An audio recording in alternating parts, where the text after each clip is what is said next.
Gracias, señora presidenta. Señorías, no voy a interpelar al ministro.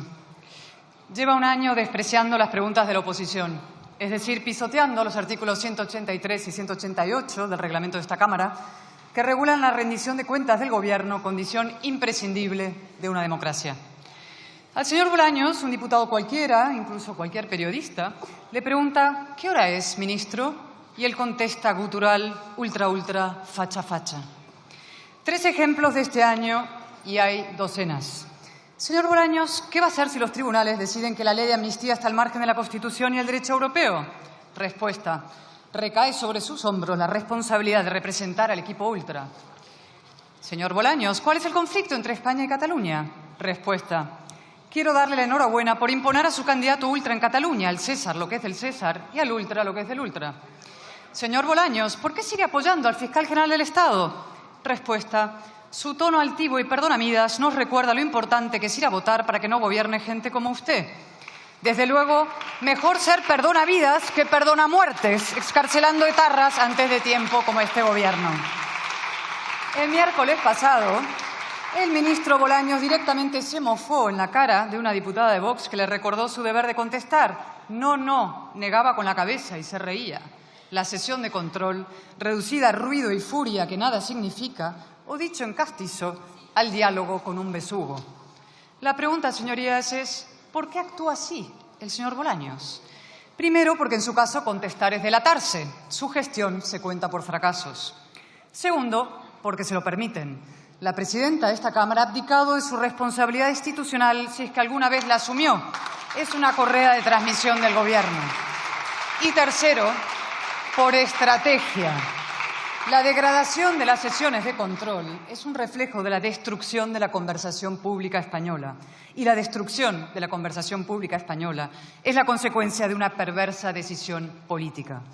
Desde aquel seminal no es no, toda la acción del señor Sánchez ha tenido como objetivo liquidar la alternancia democrática en España. En el altar de ese delirio cesarista lo ha sacrificado todo.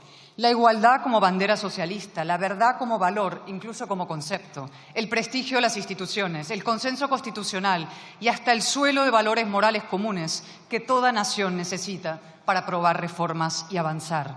Sin ese suelo, sin conversación, no es que no sea posible consensuar nada, es que ni siquiera es posible discrepar.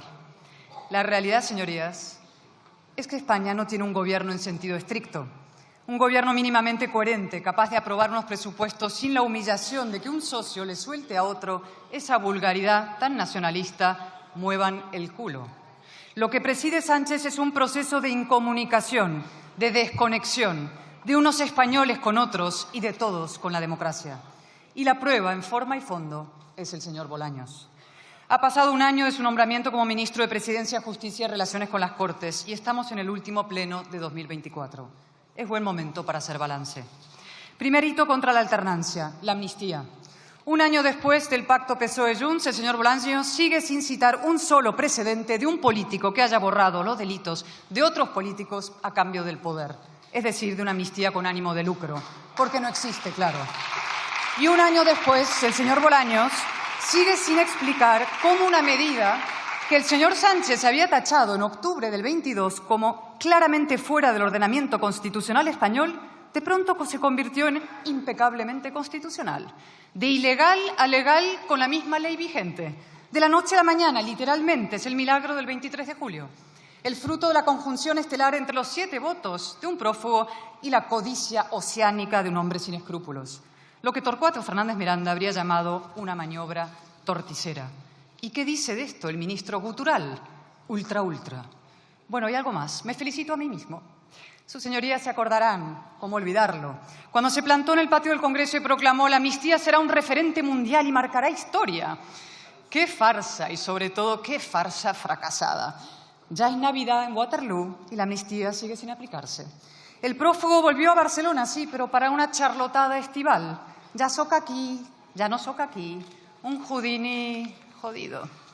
Sí, señorías, creíamos que los señores Bolaños y Boye, un presunto ministro de Justicia y un secuestrador condenado, habían redactado la ley de amnistía a 4 manos, pero resulta que la redactaron a 4 pies. no cubre la malversación y, por tanto, tampoco a Puigdemont. Así lo ha dicho el Supremo en 2 resoluciones contundentes, así lo avalará con toda probabilidad la Sala de Apelaciones y, ojo, así lo confirmará también, yo estoy democráticamente convencida, el Tribunal Constitucional. Porque el Estado de Derecho español existe y funciona, ya se lo dijimos, pierdan toda esperanza. Y porque el señor conde Pupido no querrá retirarse con el baldón de Boya y Bolaños en su toga. Su chapuza, salvarle a él. Segundo hito, la colonización de las instituciones, en particular de la Fiscalía General del Estado, hoy a las órdenes de un imputado. Se dice pronto. ¿Y sobre esto qué responde normalmente el señor Bolaños? Que el fiscal general está investigado por decir la verdad. Ajá. O sea que el Supremo prevarica. Y luego añade gutural, facha facha, delincuente confeso.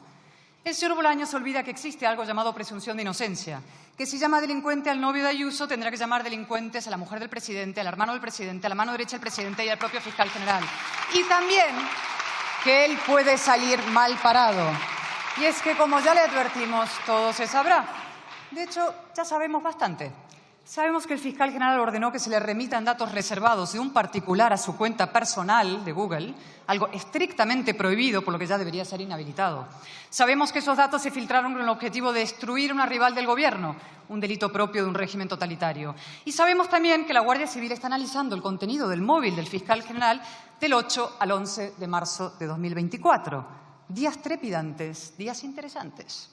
Coinciden exactamente con la aprobación de la amnistía y con las primeras decisiones judiciales sobre la presunta corrupción del entorno íntimo y político de Sánchez. A ver si al señor Bolaños se le ocurrió maniobrar con el fiscal general para favorecer a unos o perjudicar a otros. En tal caso, no saldría mal parado, sino mal sentado en el banquillo, lo que quiso evitarse Lobato. Tercer hito, el ataque a los contrapesos democráticos. No voy a detenerme en el olímpico desprecio del ministro del Parlamento, el veto sistemático a las iniciativas del PP, el impúdico abuso del decreto ley, el desaire al Senado, su demonización gutural de la discrepancia, ultra. Que el señor Bolaños sea ministro de Relaciones con las Cortes es un sarcasmo. Tampoco ahondaré en sus ataques al pluralismo informativo y la libertad de prensa. En septiembre presentó un portentoso plan de acción por la democracia, entre cuyos objetivos no solo figura, oigan bien, mejorar la rendición de cuentas y la calidad de la conversación pública, sino también asegurar el pluralismo y la independencia de los medios de comunicación públicos. Un mes después colocó a su jefa de prensa como consejera de Radio Televisión Española. Donde sí voy a detenerme es en su particular relación con la justicia. ¿Recuerdan cuando el señor Bolaños se comprometía a defender a los jueces de los ataques de sus socios? Cuando clamaba, y cito laternalmente, me parece intolerable cualquier acusación o señalamiento, venga de donde venga. Cuando se justificó, cabizbajo ante el Supremo, yo no estaba en el Congreso el día en que Nogueras os llamó indecentes desde la tribuna, no volverá a ocurrir. 6 meses después, los ataques los lidera él. La hipocresía es la marca de la Casa Socialista. En realidad, el mayor bulo que circula en España es que el señor Bolaños haya sido alguna vez ministro de Justicia. Aceptó incluir la acusación de Lofer en el pacto con Puigdemont para la investidura. En verano se lanzó a por el juez Peinado con nombre y apellidos y groseras acusaciones y todo el coro ministerial detrás, hasta que los tribunales lo dejaron en evidencia. Y ahora está a punto, pero a punto, de acusar al Supremo de prevaricación. A ver si hoy lo hace abiertamente, a ver si se atreve, como sus socios, como sus colegas de bancada, como su jefe. La frase del señor Sánchez sobre las cartas marcadas, es decir, su acusación a la justicia de actuar en connivencia delictiva con el PP, es un salto cualitativo en la deriva antidemocrática del Gobierno. Evoca las leyes de transitoriedad jurídica aprobadas por Puigdemont en septiembre del 17. Responde al mismo estímulo populista y autoritario. No es solo que el Gobierno necesite someter a la justicia. Evidentemente, la supervivencia de Sánchez depende de la impunidad de sus socios, de su mujer, de su entorno, de la suya. Es que ahora encima cree que le conviene. Sánchez busca enfrentar al pueblo con los jueces, busca enfrentar a la democracia con la ley, como si pudiera haber democracia sin ley, como si el Estado de Derecho pudiera someterse a plebiscito. Y no, señorías, la democracia no se vota.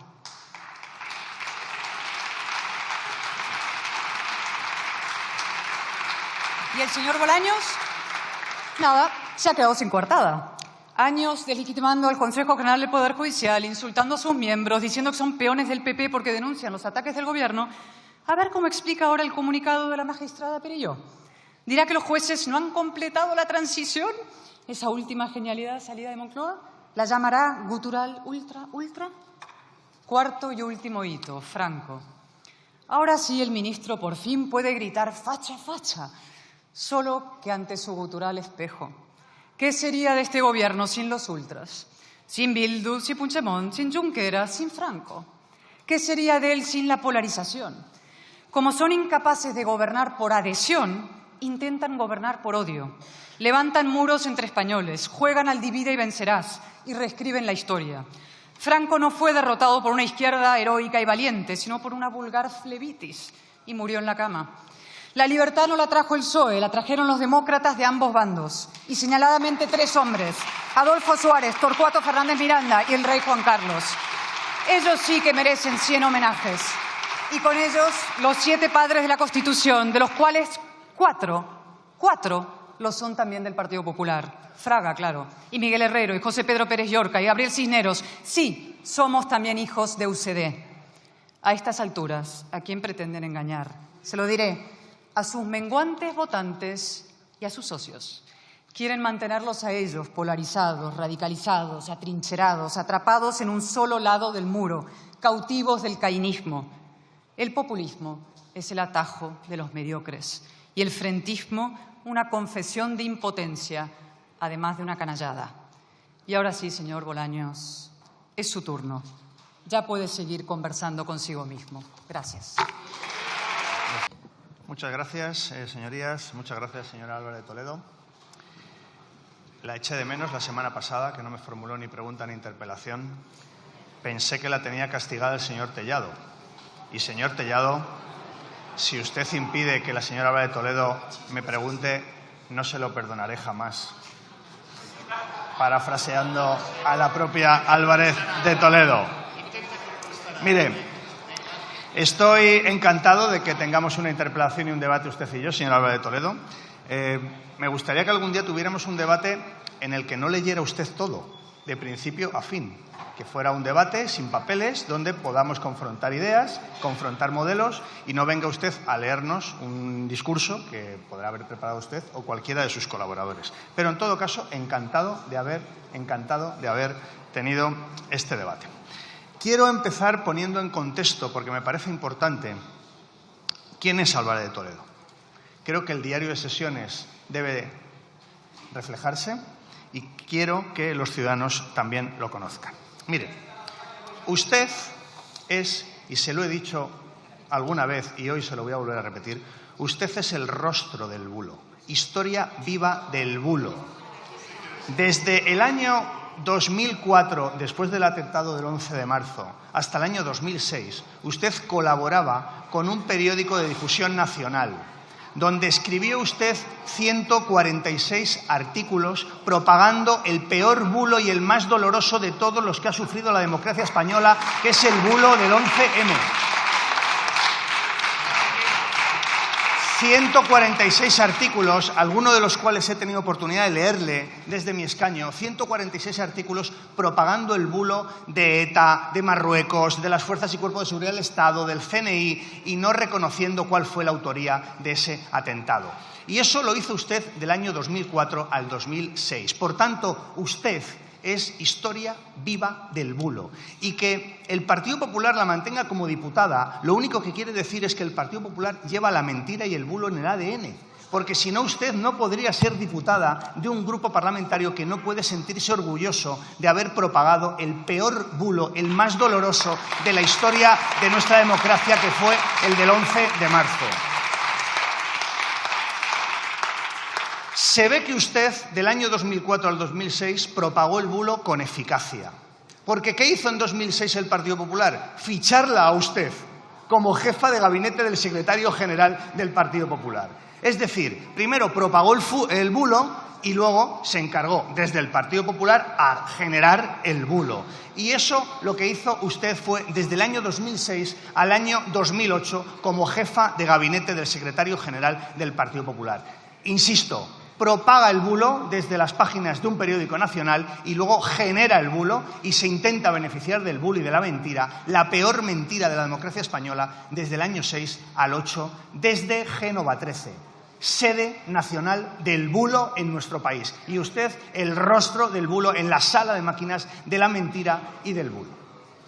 Se ve que usted del año 6 al año 8 tampoco lo hizo mal, porque en el 8 la premia al Partido Popular por ser protagonista en el bulo. Y la premia al Partido Popular en el año 2008 y la hace diputada en estas Cortes y en este Congreso. Pero no diputada rasa, no, fue usted portavoz adjunta del Grupo Parlamentario Popular en el año 2008. Es decir, y es la categoría que me gustaría dejar bien clara esta mañana, una persona que propaga el bulo, que miente en el momento más doloroso para nuestro país de la democracia, el Partido Popular la ficha para la sala de máquinas en Génova 13 y después la hace portavoz adjunto en el Partido Popular y en el Grupo Parlamentario Popular. Es decir, solo se explica su promoción cuando el Partido Popular es el beneficiario y el protector del peor bulo en la historia de nuestra democracia, que fue el del 11 de marzo de 2004, que usted propagó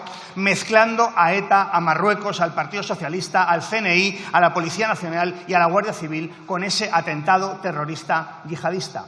Le reto, señor Álvarez de Toledo, a que suba a esta tribuna y diga: mentí, me equivoqué y aquello que dije desde las páginas de un periódico y luego desde Génova 13 era el peor bulo de la democracia. Solo en ese momento usted podría subir a esta tribuna a hablar de bulos y de mentiras, porque es usted la cara visible de la mentira en esta Cámara.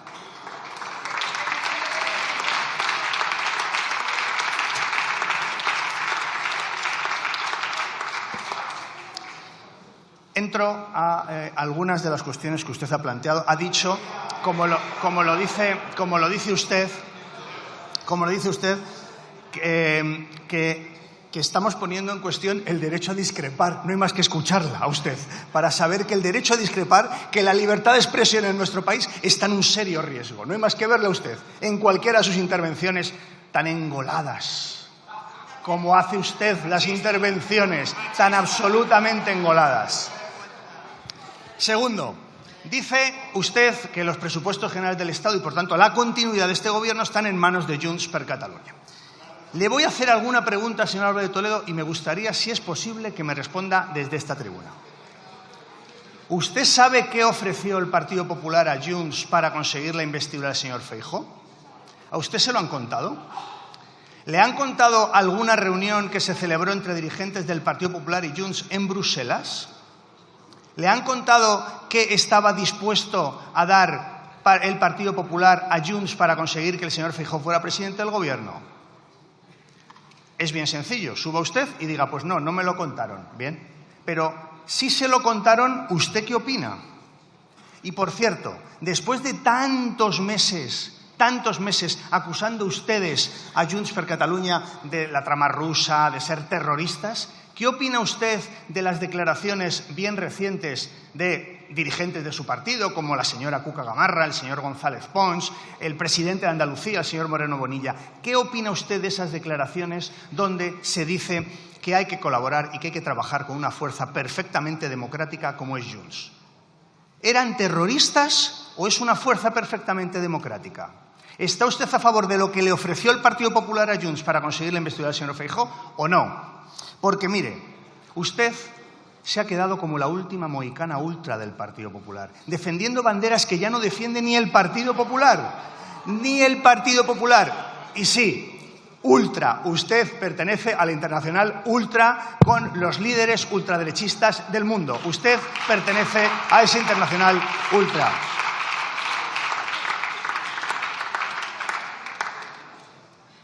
Habla usted de Cataluña y le tengo que reconocer que usted tiene mucha autoridad para hablar de Cataluña. Tuvo usted el peor resultado del Partido Popular en la historia cuando usted encabezó la candidatura del Partido Popular en Cataluña. El peor de la historia. Yo, fíjese, desde mi escaño le animaba que fuera usted candidata a la Generalitat de Cataluña en las elecciones catalanas. Finalmente lo fue otro dirigente de su partido, pero yo le animaba porque yo a usted la veo, oiga, que usted se adapta y concuerda y entiende mucho a Cataluña. Por eso fue diputado usted por Barcelona y tuvo el resultado que tuvo, el peor de la historia. Y, sin embargo, sigue hablando de Cataluña. Pues mire, estoy encantado de que hablemos de Cataluña. Mi duda es cuánto va a tardar el Partido Popular en decir que la normalización en Cataluña fue gracias a ellos. Esa es mi duda. Como ahora con el fin de ETA. El fin de ETA, por supuesto, nada que ver con el señor Rodríguez Zapatero, nada que ver con el ministro Rubalcaba, nada que ver con el Partido Socialista y su valentía en aquel momento. No, no. El fin de ETA es gracias al Partido Popular. Si es que es cuestión de tiempo, si es que el patrón del PP es siempre el mismo. ¿Cuánto van a tardar ustedes en decir que la normalización en Cataluña fue gracias al Partido Popular? Si lo van a decir, pues adelántelo, dígalo usted en esta tribuna. Gracias a mí se ha normalizado en Cataluña, que yo entiendo mucho al pueblo de Cataluña. Si es que usted ha sido diputada por Cataluña, honor que yo no he tenido nunca en mi vida. Fíjese, que hablemos de Cataluña. ¿Sabe usted que el presidente de la Generalitat de Cataluña en este momento es un socialista constitucionalista como Salvador Illa? ¿Me puede usted también desde la tribuna en su turno de réplica explicar en qué quedó aquello de que íbamos a hacer a Puigdemont presidente con los votos del PSC? ¿Cómo está esa historia, señor Álvarez de Toledo? Otra mentira más, una más, la enésima, por orden alfabético en el listín telefónico de las mentiras del Partido Popular. ¿Cómo está ese asunto? ¿No iba el PSC a apoyar al señor Puigdemont como presidente? ¿Nos lo puede usted explicar? También agradeceré sus disculpas, porque esa mentira la repitió usted con bastante frecuencia. Bueno, pues la realidad es que hoy en Cataluña hay normalización política, social e institucional, que hoy las fuerzas políticas catalanas hacen política dentro de la ley y dentro de la Constitución. Y eso es consecuencia de una política valiente, inteligente, con mucha altura de miras de este Gobierno. Y es también consecuencia de la Ley Orgánica de Amnistía para la Normalización Política, Social e Institucional de Cataluña. Una ley que harán suya y que dirán que fue gracias a ustedes que consiguieron la normalización en Cataluña. Y luego usted siempre, Europa lo parará. En concreto, ¿qué órgano de Europa? ¿La Comisión de Venecia, señor Álvarez de Toledo? La Comisión de Venecia que dijo que en Europa hay 54 países dentro del Consejo de Europa y que los 54 tienen leyes de amnistía. La Comisión de Venecia que dijo que hay 12 de esos países que no tienen previsión constitucional, como España, y que también tienen leyes de amnistía. La Comisión de Venecia que dijo que la amnistía tenía una finalidad lícita y que, por tanto, no afectaba al principio de igualdad. O la Comisión de Venecia que dijo que no se afectaba a la separación de poderes porque los jueces y magistrados tenían la última palabra para aplicar la ley de amnistía. Pues, señor Álvarez de Toledo, usted me dirá qué órgano europeo va a parar, como lo diría usted, parará, la Comisión Europea lo parará. Pues dígame qué órgano. Si no es la Comisión de Venecia, ¿cuál va a ser en su opinión? ¿El jurado de Eurovisión? ¿Me puede usted decir en concreto qué órgano europeo va a parar la normalización de Cataluña? Que heredamos una situación en 2018 en Cataluña que era lamentable. Le voy a decir por qué. Por la gestión incompetente del Partido Popular, entre otras causas. Entre otras causas. Y este Gobierno, con inteligencia, con valentía, con ambición y con altura de miras, ha conseguido la normalización de Cataluña. Por tanto, señor Álvarez de Toledo, gracias por hablar de Cataluña desde esta tribuna. Los españoles saben muy bien quién fue incapaz de gestionar e incendió Cataluña y quiénes hemos sido capaces. Y luego, como es natural, pues defiende usted, me ha llamado la atención, por eso lo recalco, defiende usted a la pareja de la señora Ayuso con el argumento de la presunción de inocencia. Oiga, aplique usted la presunción de inocencia a otras personas que están siendo investigadas, ¿o no? ¿O no? Porque yo aplico y respeto la presunción de inocencia en todo caso, pero le voy a decir una diferencia entre la pareja de la señora Ayuso y otras personas que están siendo investigadas. La diferencia es que la pareja de la señora Ayuso ha reconocido haber cometido 2 delitos. Y las otras personas no hay nada de nada. Esa es una diferencia bastante sustancial, señor Álvarez de Toledo. Bastante sustancial. Señoría, debe ir finalizando, por favor. Sí, para alegría de la señora Álvarez de Toledo, termino ya. Gracias por su interpelación. Le ruego al señor Tellado que me pregunte con mayor frecuencia. Señor Álvarez de Toledo, cada vez que usted abre la boca, se demuestra que el Partido Popular lleva la mentira y el bulo en el ADN, porque si no usted no podría ser ni diputada en esta Cámara. Gracias. Gracias.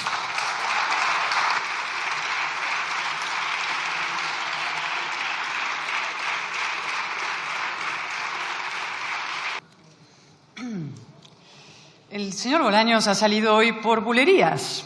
Eso sí, un poco fuera de compás. Sigue con sus soliloquios guturales, ultra, y ahora bulo. Él, el bulócrata reincidente que se camufla de regenerador. Ahora también quiere dictar lo que es verdad y lo que es mentira en las redes sociales. Esto es de ayer. Anunció una ley para obligar a usuarios relevantes a rectificar informaciones falsas. Otro de sus empeños liberticidas condenados al fracaso. Pero cualquiera, claro, se pregunta, vamos a ver, ¿se la va a aplicar también a los miembros del gobierno? Y sobre todo, ¿qué tuits van a rectificar el PSOE y el propio señor Bolaños? Vamos a ver, el tuit del señor Bolaños diciendo que el señor Puigdemont representa la etapa más negra, oscura de Cataluña. El del señor Sánchez comprometiéndose a detenerlo. Los tuits diciendo que la amnistía es absolutamente inconstitucional. Esos son pre-23 de julio, claro. O los tuits post-23 de julio, donde dicen que la amnistía es impecablemente constitucional. Y el tuit afirmando que la Comisión de Venecia le ha dado la razón. Sí, ese fue histórico, salió en los telediarios. Por tuit bulo top. La Comisión de Venecia, que habla de lo virulentamente divisiva que es la amnistía, que dice que fue redactada de urgencia y mal, sin el ámbito temporal, y que era una autoamnistía, esa misma. O el tuit del PSOE afirmando rotundo que Sánchez no ha cruzado jamás una palabra con Aldama. Y el que decía que tampoco pisó Ferraz, con ese que hacen. Y los 9 tuits, cada uno con una versión distinta, todas falsas, del viaje de Delcy a Barajas. Decía ya el señor Bolaños en otro tuit, se acabó la fiesta. Sí, la suya. Otra reflexión que también se me quedó en el tintero. El gobierno va a conmemorar la muerte del dictador Franco en la cama como una gesta heroica de la izquierda, lo he dicho, sí. ¿Y no es capaz de llamar dictador a Maduro? No digo ya que reconozcan la victoria de las fuerzas democráticas, que lo llamen dictador, a un criminal que está reprimiendo salvajemente a su pueblo, que tortura a niños y a mujeres embarazadas, según denuncian la ONU y Amnistía Internacional, que tiene 1.900 presos políticos, 16 de ellos españoles. ¿En serio, señorías? Duros, como decimos siempre, implacables con los dictadores muertos, blanditos con los dictadores vivos. Y el peor de todos, el señor Zapatero. Lo pasean por el Congreso Federal del Partido Socialista. No solo eso, lo mandan de emisario a Suiza a ver si engaña más y mejor a Puigdemont. Un derecho a decidir por aquí, una confederación por allá. Preguntado por la brutal represión en Venezuela, contestó, es que Maduro ha ganado muchas elecciones y pretenden darnos lecciones morales contra las dictaduras. Qué colosal cinismo y qué infinita vergüenza. Y ya para acabar, un último mensaje. A los españoles que quieren serlo, es decir, a la inmensa mayoría. La transición fue sobre todo una conversación entre los distintos. Esa conversación fue posible gracias a la inteligencia y a la buena voluntad. Sin estudios, sin conocimiento, sin rigor, sin respeto a la palabra y a los hechos, sin un pensamiento profundo, sin una visión de largo plazo, la política se envilece y la democracia caduca.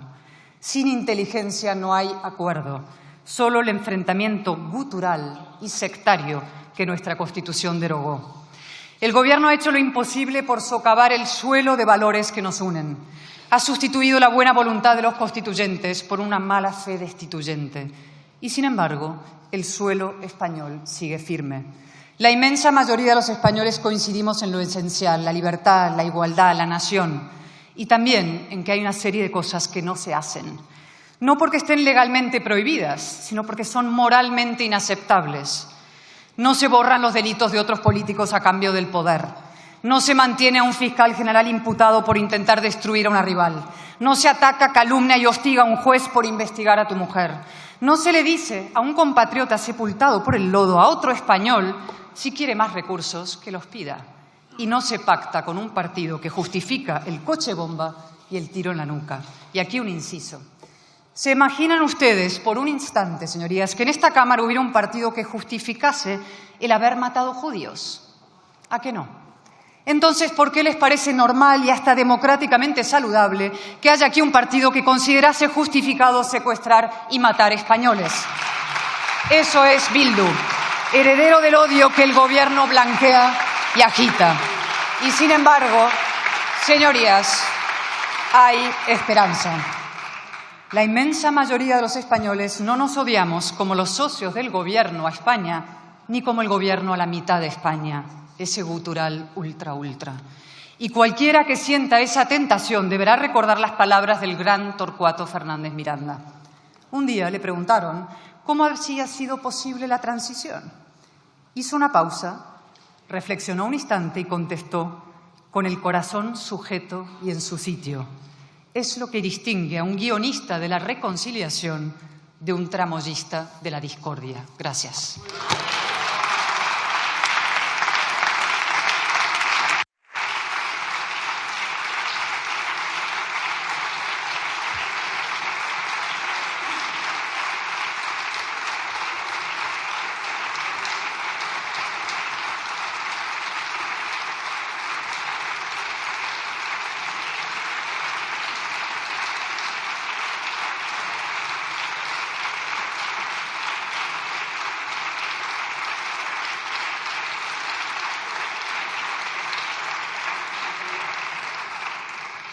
Tiene la palabra para concluir el debate el señor ministro de la Presidencia, Relaciones con las Cortes y Justicia.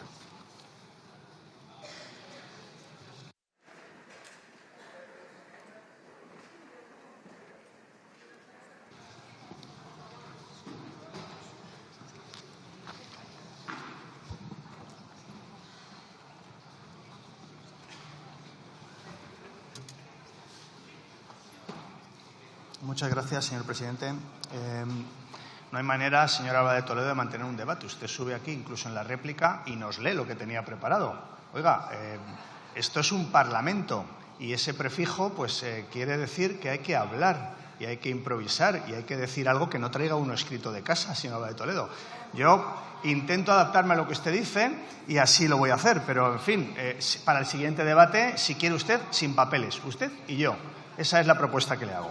Mire, tiene usted una opinión crítica con la ley reguladora del derecho a la rectificación que ayer aprobó el Consejo de Ministros en primera vuelta. No nos puede sorprender, o con la verdad o con el bulo. ¿Dónde está usted? Pues con el bulo, como desde el año 2004, propagando que el 11M era obra de ETA, de Marruecos, del CNI, de la Policía Nacional y de la Guardia Civil. Eso lo dijo usted durante 2 años, fue premiada por el Partido Popular y, por tanto, una ley que pretende acabar con los bulos, pues ¿usted dónde está? Con los bulos. Es un silogismo, no hay mucha duda en ese tema. Habla usted de la Comisión de Venecia. Da unos argumentos absolutamente menores, que eran un obiter dicta del informe que nada tenían que ver con lo que concluía, pero se le ha olvidado usted, y creo que es interesante que hablemos de ello, del informe del Estado de Derecho de la Comisión Europea del año pasado, de julio del año 23.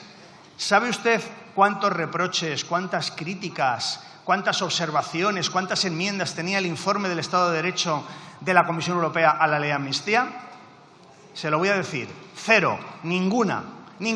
Por tanto, señor Álvarez de Toledo, cuando se engole usted y diga que Europa acabará con la amnistía, recuerde que es mentira, que es falso, que es un bulo, que es la historia de su vida, pero también en esto está usted mintiendo, porque ni la Comisión de Venecia ni la Comisión Europea han puesto problema a la aplicación y a la aprobación de la ley de amnistía. Tampoco le gusta a usted que se vaya a conmemorar que en España hace 50 años murió un dictador, un criminal, un ladrón, y que desde hace 50 años en España podemos vivir con libertad. Le voy a dar una mala noticia, porque ha habido parte de su intervención en la que coincidimos, señor Álvarez de Toledo. Coincidimos en tener una opinión muy positiva de la transición española. Coincidimos en que fue una transición modélica, con personas como Torcuato Fernández Miranda, al que usted ha mencionado, Adolfo Suárez, pero también Felipe González y también, por ejemplo, Santiago Carrillo y otros muchos. Porque hubo mucha gente que no era famosa, que no eran dirigentes, que lucharon por la libertad. Hubo mucha gente que no fueron dirigentes políticos, que lucharon por la libertad y por la democracia en este país cuando todavía el dictador estaba vivo.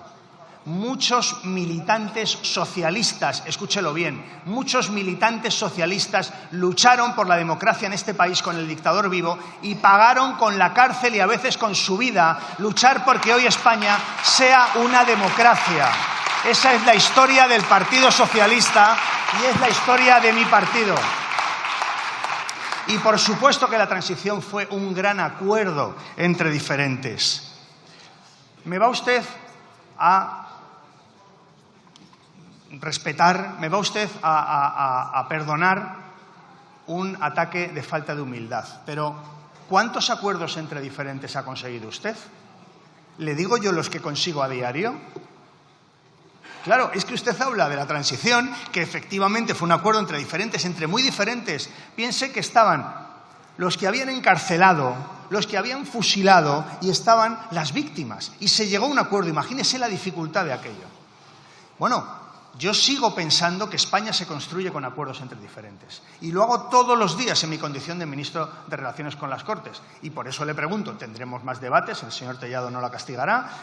Dígame cuántos acuerdos entre diferentes ha conseguido usted. Pero es que es más, para conseguir esos acuerdos hay que respetar al diferente. ¿Respeta usted a los grupos parlamentarios que formamos esta Cámara?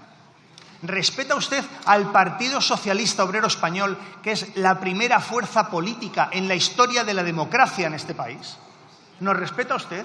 Porque es lo mínimo para poder lograr un acuerdo entre personas que son distintos. Y por tanto, yo también termino como usted con una esperanza. Con la esperanza de que el Partido Popular deje el extremismo, deje el discurso ultra, deje los bulos, deje a un lado todo lo que usted significa, señora Álvarez de Toledo. Muchas gracias.